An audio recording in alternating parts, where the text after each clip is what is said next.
जय श्री कृष्ण। ओम नमः शिवाय। मैं शैलेश, मेरी यूट्यूब चैनल तीर्थयात्री स्पिरिचुअल ट्रैवलर में आपका स्वागत करता हूँ। आज के एपिसोड में हम लोग उड़ीसा के धवलगिरी, उदयगिरी व खंडगिरी के पहाड़ियाँ देखेंगे, साथ में नंदनकानन जू भी देखेंगे और बाद में कलकत्ता पहुंचकर हम लोग गंगा सागर भी जाएंगे। तो बने रहिए हमारे साथ। और अगर आपको हमारा ये चैनल अच्छा लग रहा है तो उसको आप लाइक कीजिए, शेयर कीजिए और सब्सक्राइब कीजिए। जय श्री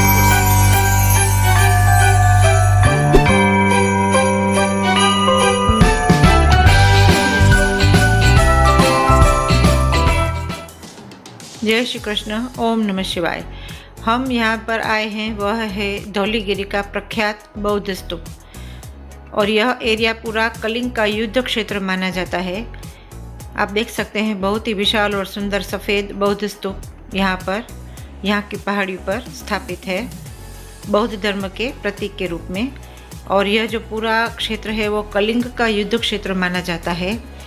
यहाँ पर दया नदी बाजू में बहती है और माना जाता है कि यह नदी पूरी जब युद्ध हुआ था कलिंग का तो सैनिकों के रक्त से लाल हो गई थी। और यह देखकर सम्राट अशोक को बहुत ही पछतावा और उसका हृदय परिवर्तन होने से उसने बौद्ध धर्म को अपनाया था। गुंबद आकार वाले इस शांति स्तूप में भगवान बुद्ध के पैरों के निशान वाले पत्थर और बोधि वृक्ष सब मौजूद हैं। इस गुंबद में 5 छतरियाँ हैं जो बौद्ध धर्म के 5 आवश्यक भागों का प्रतीक है। आप देख सकते हैं बहुत ही सुंदर मूर्तियाँ यहाँ पर पाई जाती है जो हमें बौद्ध धर्म के बारे में बताती है।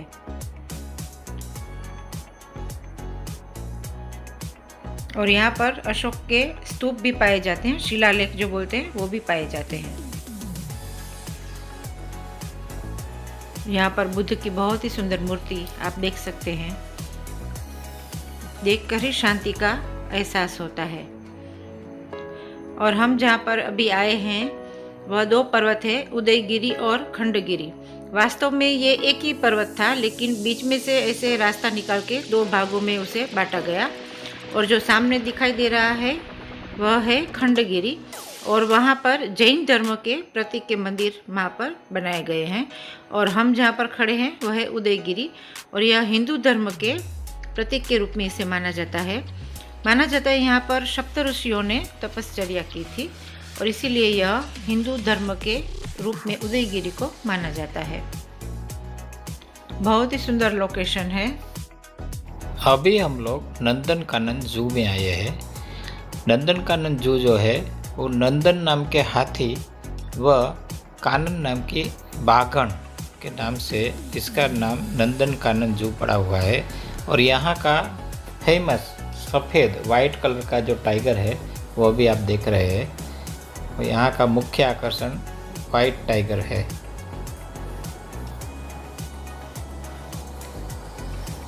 हम लोग नसीब वाले थे कि उस समय वो टहल रहा था, तो अभी आप देख सकते हैं, आप भी देख सकते हैं टहलते हुए सफ़ेद बाघ को।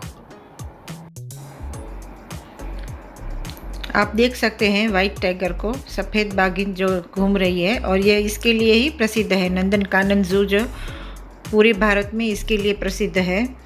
और यह जो नंदनकानन जूलॉजिकल पार्क जिसे बोलते हैं, भुवनेश्वर में 437 हेक्टेयर में यह चिड़ियाघर फैला हुआ है। और यह मात्र चिड़ियाघर नहीं है, यह वनस्पति उद्यान भी है। और इसकी स्थापना हुई थी 29 दिसंबर 1960 को। आप देख सकते हैं जो रास्ते में शेरनी बैठी है। और यहाँ पर बस के द्वारा हमें सफारी में घुमाया जाता है। और यहाँ पर खुले में जो शेरनियाँ बैठे रहते हैं और हम बस से उसे देख सकते हैं बहुत ही नज़दीक से। और बहुत ही विशाल सिंह आप देख सकते हैं। और यह गिर के हैं प्रसिद्ध, गुजरात के गिर के प्रसिद्ध शेर हैं ये लायन।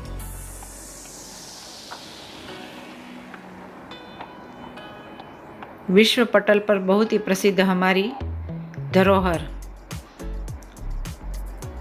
आप देख सकते हैं। इस चिड़ियाघर में जीव जंतुओं की संख्या, मतलब जो एनिमल्स वगैरह सब जो है छोटे मोटे मिलाकर 2700 के करीब हैं। इसकी स्थापना 29 दिसंबर 1960 को हुई थी, लेकिन पब्लिक के लिए, आम जनता के लिए उसे 1979 में खोला गया था। और इसके नाम पर एक और दूसरा रिकॉर्ड भी है कि 2009 में वर्ल्ड एसोसिएशन ऑफ जू एंड एक्वेरियम में शामिल होने वाला भारत का यह पहला चिड़ियाघर है। बहुत ही बड़े क्षेत्र में फैला हुआ चिड़ियाघर।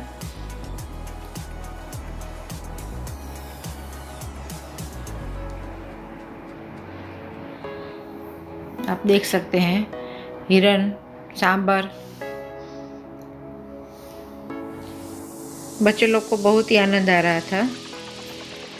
उनकी ये जो बोलते हैं ना, फेवरेट डेस्टिनेशन बोल सकते हैं हम बच्चे लोग का।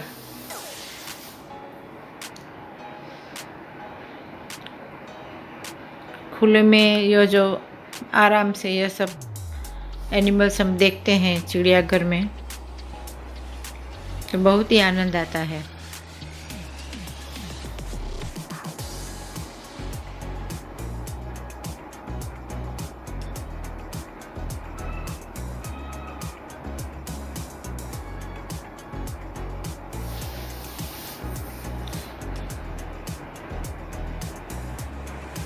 मोर भी आपको दिखाई दे रहे हैं। यहाँ पर मोर भी देखने को मिलेंगे चिड़ियाओं के साथ, और अनेक प्रकार के पक्षी और चिड़ियाओं के साथ।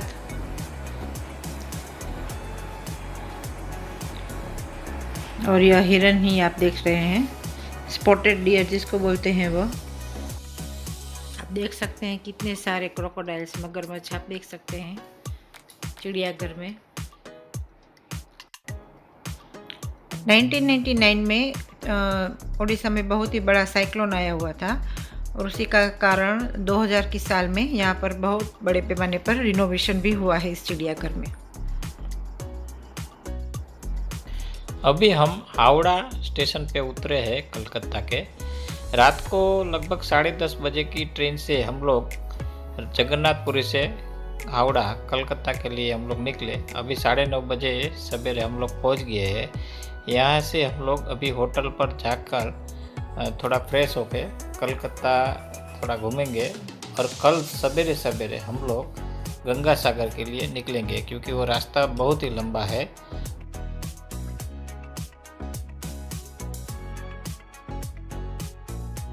ये अभी आप देख रहे हैं कलकत्ता का famous Howrah bridge. Howrah bridge से होकर ये अभी हम लोग गुजरे हैं। अभी हम लोग पहुंच गए हैं कलकत्ता का काली माता मंदिर के बाजू में एक पंडाल के अंदर महाकाली माता जी की मूर्ति और वो सब दर्शन रखा हुआ है। उसके अभी हम लोग दर्शन कर रहे हैं।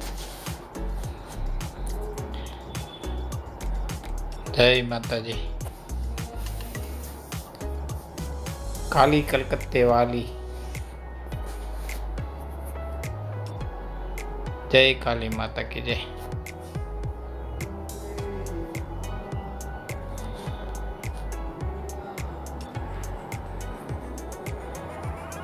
बहुत ही सुंदर मंदिर के दर्शन हुए हमको। बहुत ही सुंदर मूर्ति थी। माता जी के दर्शन करके हम लोग धन्य धन्य हो गए। हमारी पूरी थकान जैसे गायब हो गई।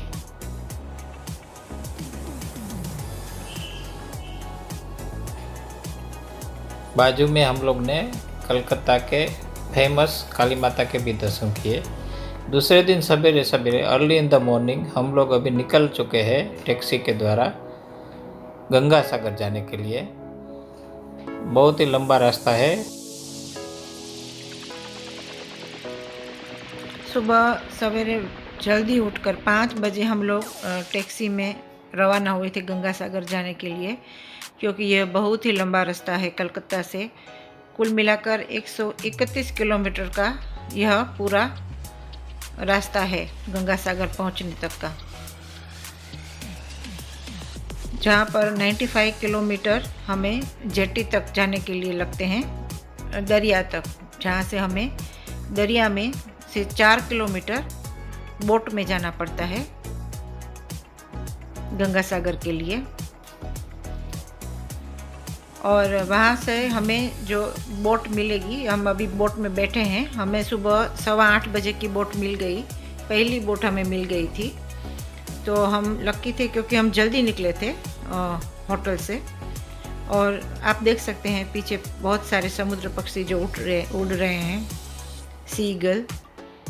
और यह बोट पूरी खचाखच भरी हुई है यात्रियों से। आप देख सकते हैं कितने सारे यात्री हैं यहाँ पर।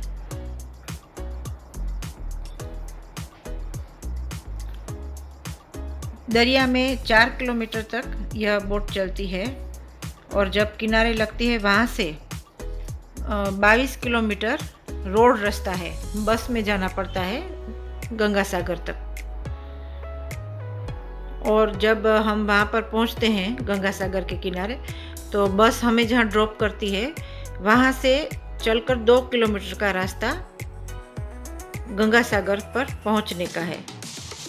बहुत ही बड़ा लंबा रास्ता है यहाँ पर। आप देख सकते हैं बोट में से जो सब दरियाई पक्षी सीगल है, सब कितने आ रहे हैं खाने के लिए।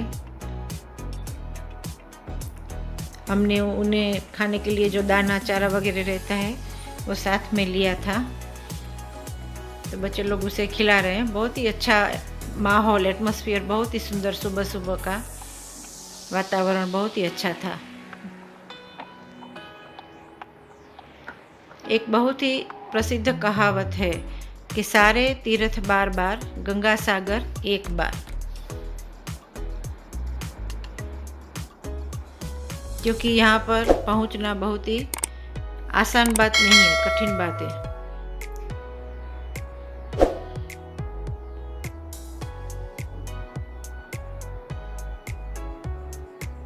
सामने जो आपको देख रहे हैं ना, वहीं पर हमें जाना है, उसी सामने दरिया के पार सामने।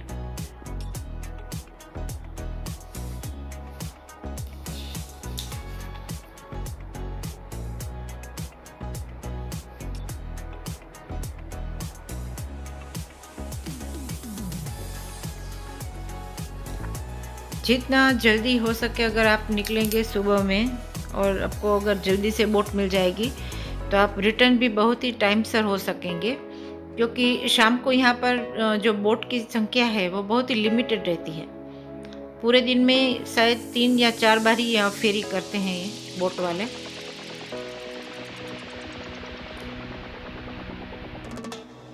बस हम लोग अभी किनारे पर पहुँचने ही वाले हैं। आप देख सकते हैं सामने।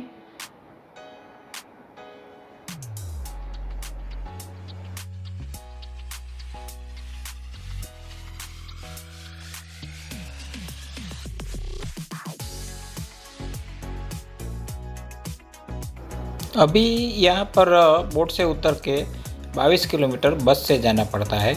वो रास्ता भी बहुत सुंदर रास्ता है। अभी आप देख सकते हैं रोड के बाजू में ही छोटे छोटे मकान बने हुए हैं, बाजू में उसके खुद के ही तालाब है। यहाँ पर वो लोग का मुख्य व्यवसाय मछली पालन का है। वो लोग अपने घर के बाजू में ही, हाँ, ये जो तालाब जो दिखते हैं ना छोटे छोटे, उसके अंदर वो लोग मछली का उत्पादन करते हैं। खुद का आजीविका का एक ही साधन है वो लोग को, मछली और राइस की खेती करते हैं। पेडी लैंड भी है इधर, तो पेडी लैंड पे वो लोग राइस की खेती करते हैं। राइस और मछली उसका मुख्य खुराक है यहाँ के लोगों का। अभी हम लोग बस अभी उतर गए हैं बस से। यहाँ से अभी हमको चल के जाना है 2 किलोमीटर, गंगा सागर तक का रास्ता है। अभी शंकराचार्य जी का सबसे पहले एक मंदिर आया, वहाँ पे हम लोग बाहर से ही दर्शन करके अभी धीरे धीरे चल के आगे की ओर जा रहे हैं, गंगा सागर की ओर। सभी तीर्थ जो है हम लोग एक से अधिक बार भी करते हैं। जैसे 4 धाम की यात्रा है, 12 ज्योतिर्लिंग है, अमरनाथ जी की यात्रा है, वो हम एक से अधिक बार भी करते हैं। पर बोलते हैं ना, गंगा सागर एक बार किया तो बस। यह हम अभी चल के जा रहे हैं सागर की ओर, गंगा सागर की ओर चलकर। हिंदुओं का जो बहुत ही प्रसिद्ध धार्मिक स्थल है और यह एक्चुअली बंगाल की खाड़ी में स्थित एक द्वीप है, ये जो गंगा सागर है। और यह सुंदरबन डेल्टा का हिस्सा भी है, यहाँ के बाजू में ही सुंदरबन आता है। और मेन तो यह धार्मिक विशेषता अपना हिंदू धर्म के विशेष इसकी मान्यता है, क्योंकि यहाँ पर गंगा नदी बंगाल की खाड़ी में प्रवेश करती है। मतलब नदी और सागर का यहाँ संगम होता है, गंगा जी का छोर। गंगा जी यहाँ पर सागर से मिल जाती है, इसीलिए यहाँ इस स्थल को गंगा सागर के नाम से जाना जाता है। यहाँ पर कपिल मुनि का भी एक मंदिर है जो खास महत्व रखता है। और कुंभ के मेले के बाद गंगा सागर सबसे बड़ा तीर्थ है, जहाँ सैकड़ों लोग यहाँ पर पवित्र स्नान के लिए आते हैं। और ख़ास यहाँ मकर संक्रांति के दिन तो बहुत ही लाखों की संख्या में लोग यहाँ स्नान करने के लिए आते हैं, क्योंकि उसका खास विशेष महत्व है। मकर संक्रांति स्नान जो गंगा सागर में किया तो उसे बहुत ही अच्छा माना जाता है, मोक्ष की प्राप्ति मिलती है ऐसा कहा जाता है। और आप देखिए ये दरिया किनारा जो गंगा सागर का किनारा है, यहाँ पर हमने स्नान किया, आप देख सकते हैं गंगा सागर में। और हमें बहुत ही अपने आप को बहुत ही धन्य मानते हैं, क्योंकि हमें यहाँ पर यह अवसर प्राप्त हुआ गंगा सागर में स्नान करने का। इस स्थान की सबसे प्रचलित जो मान्यता है, जो यहाँ की जो कहानी है, वह हिंदू ग्रंथों के अनुसार भगवान विष्णु धरती पर कपिल मुनि के आश्रम में रूप में आए थे। उन्होंने इस स्थान पर अपना आश्रम बनाया था कपिल मुनि ने, और वह तपस्या में लीन हो गए थे। इसी दौरान पृथ्वीलोक पर राजा सागर ने अपने कर्मों की वजह से काफ़ी पुण्य कमा रहे थे, जिसके कारण देवताओं को अपनी गद्दी, राजा इंद्र को अपनी गद्दी हिलती दिखी। उसे लगा कि सगर राजा जो तप कर रहे हैं वह इंद्रासन के लिए कर रहे हैं। तो उन्होंने एक चाल चली इंद्र ने, और राजा सगर के बलि में चढ़ाए जाने वाले अश्व को चुरा लिया और उसे कपिल मुनि के आश्रम के पास छोड़ दिया। जब राजा सगर अपने 60,000 पुत्रों के साथ उस अश्व को ढूंढ लाने के लिए उन्होंने भेजा अपने 60,000 पुत्रों को, तो वह कपिल मुनि के आश्रम के पास आए। तो उन्होंने उसे यह माना कि कपिल मुनि ने उसे चुरा लिया है, मतलब उस पर चोरी का आरोप लगाया। कपिल मुनि को इस बात से बहुत ही क्रोध आया और उन्होंने राजा सगर के सभी पुत्रों को भस्म कर दिया। 60,000 पुत्रों को यही स्थान पर कपिल मुनि ने भस्म कर दिया था। लेकिन जब कपिल मुनि को असली बात पता चली तो वो अपना श्राप वापस तो नहीं ले सकते थे, पर उन्होंने राजा सगर के पुत्रों को मोक्ष दिलाने का उपाय बताया कि यदि माता पार्वती धरती के ऊपर जल के रूप में अवतरित होकर राजा सगर के पुत्रों की अस्थियों को स्पर्श कर लेती है तो हिंदू मान्यताओं के अनुसार उनकी अंतिम क्रिया पूरी हो जाती है और वह मोक्ष प्राप्त कर स्वर्गलोक जा सकते हैं। राजा सगर के पुत्रों को मोक्ष दिलाने के लिए उनके संबंधी राजा भगीरथ ने घोर तपस्या की ताकि माता पार्वती धरती पर आ जाएं, और अंततः पार्वती देवी गंगा के रूप में धरती पर उतरी और उनके स्पर्श से राजा सगर के पुत्रों को मोक्ष प्राप्ति हुई। गंगा की धरती पर आने की तिथि हिंदू पंचांग के अनुसार उत्तरायण या मकर संक्रांति पर होती है, इसीलिए लाखों लोग इस दिन गंगा सागर में स्नान करते हैं ताकि वे स्वर्ग प्राप्त कर सकें।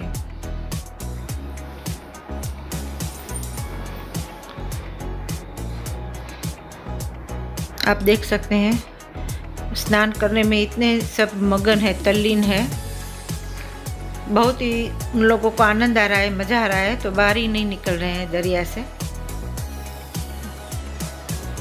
बहुत ही विशाल पट है, बहुत ही विशाल। और यहाँ पर स्नान करने के बाद में कपड़े बदलने के लिए छोटे छोटे बॉक्सेस भी बनाए गए हैं लेडीज़ लोगों के लिए। बच्चे लोग को भी बहुत ही आनंद आ रहा है।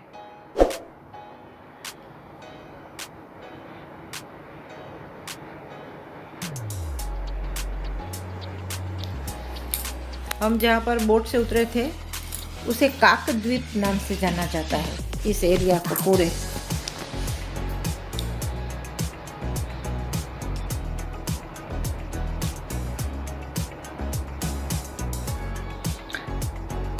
जनवरी में यहाँ पर सबसे ज़्यादा तीर्थ यात्री आती है, क्योंकि जनवरी में मकर संक्रांति पर इसका जो विशेष महत्व है यहाँ पर स्नान का, उसके लिए यहाँ पर बहुत सारे यात्री जनवरी में तो आते ही हैं। लेकिन इसके अलावा ठंड के मौसम में आप कभी भी आए तो यहाँ पर बहुत ही अच्छा रहेगा। गर्मी के मौसम में बहुत ज़्यादा गर्मी लगती है, इसके लिए ठंड के मौसम में आना उचित रहता है यहाँ पर।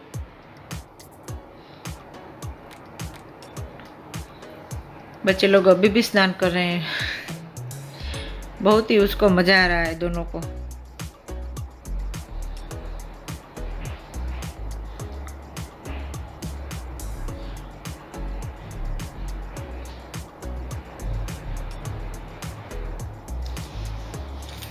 गंगा जी स्वयं यहाँ अवतरित हुई थी और वो जो राजा भगीरथ जी ने घोर तपस्या करके गंगा जी को यहाँ पर प्रकट किया था, और उसकी भी कहानी आपको पता ही होगी कि वो भी सरल नहीं था भगीरथ के लिए, राजा भगीरथ के लिए, क्योंकि गंगा जी का जो वेग था इतना तीव्र, जो वो स्वर्ग से नीचे आया तो पूरे पाताल में ही चली जाती।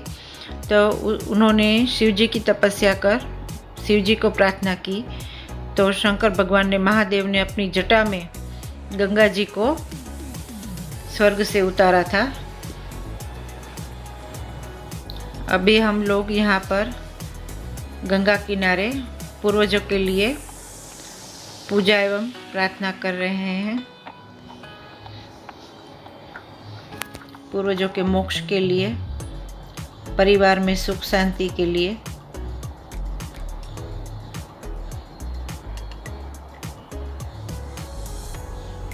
हमारे परिजनों को याद करके यहाँ पर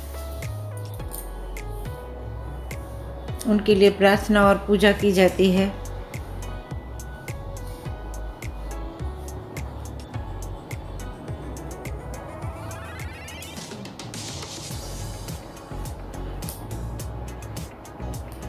माना जाता कि यहाँ पर यदि अपने खोए हुए परिवारजनों को याद करके उनके लिए प्रार्थना पूजा की जाए तो उन्हें मोक्ष प्राप्त होती है, मोक्ष उसकी गति होती है।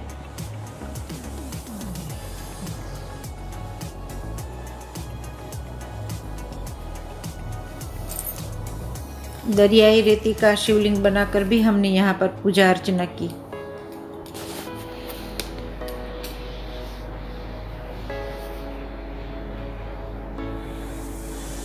और ऐसे पावन तीर्थ पर पूजा अर्चना करने के बाद मन को बहुत ही शांति का अनुभव होता है।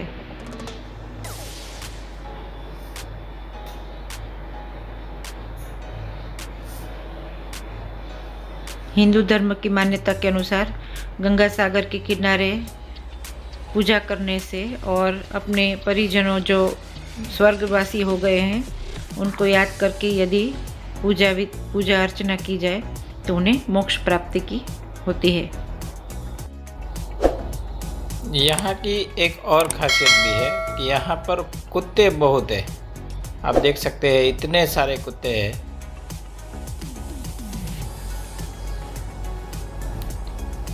हम लोग अभी पूजा अर्चना करके अभी कपिल मुनि के मंदिर का दर्शन के लिए अभी जाएंगे। आप देख सकते हैं हम लोग ने शंकर भगवान का रेती का बालू का लिंग बना के उसकी पूजा अर्चना की।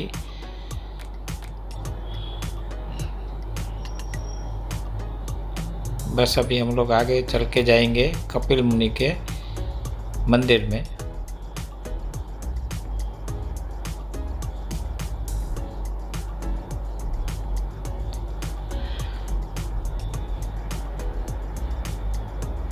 यह है गंगा सागर कुछ योजना के बारे में लिखा हुआ है। अभी पूरा मतलब आगे अभी हम लोग जनवरी में जो मेला लगता है ना, उसकी पूरी तैयारी हो रही है अभी।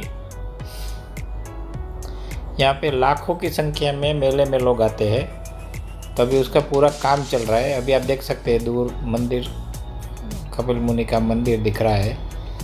हाँ, ये पीछे की साइड में जो दिख रहा है वो कपिल मुनि का मंदिर है। वहाँ पे भी रिनोवेशन का काम चालू है, बहुत ही डेवलपमेंट चालू है अभी।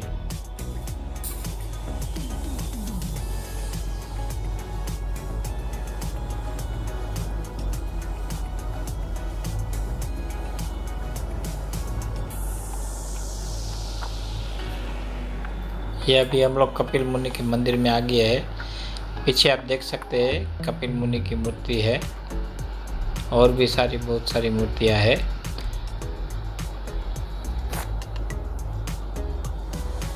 जय कपिल मुनि भगवान की जय।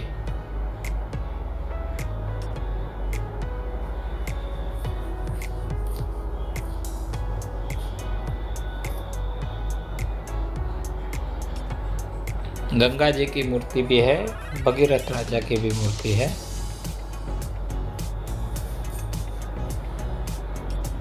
और भी देवी देवताओं की मूर्ति यहाँ पर रखी हुई है।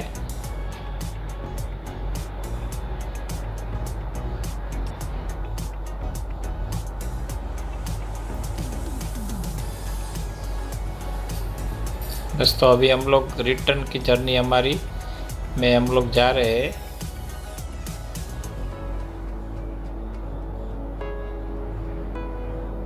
बोट के लिए। अभी आप देख सकते हैं रिटर्न की बोट पकड़ने के लिए अभी हम लोग जेटी के ऊपर अभी पहुंच गए हैं बोट में जाने के लिए। हम लोग आज गंगा सागर के दर्शन करके धन्य धन्य हो गए।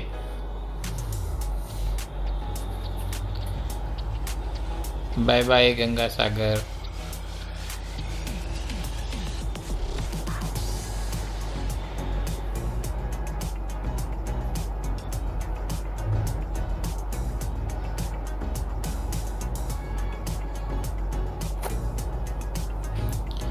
गंगा सागर का दर्शन एक बार तो करना बहुत ही जरूरी है हिंदू धर्म की मान्यता के अनुसार।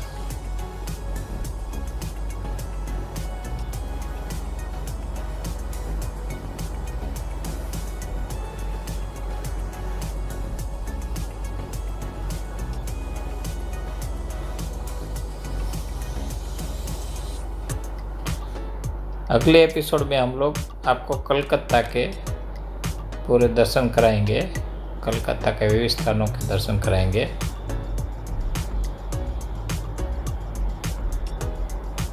और आशा करते हैं कि हमारा ये ब्लॉग आपको अच्छा लगा है।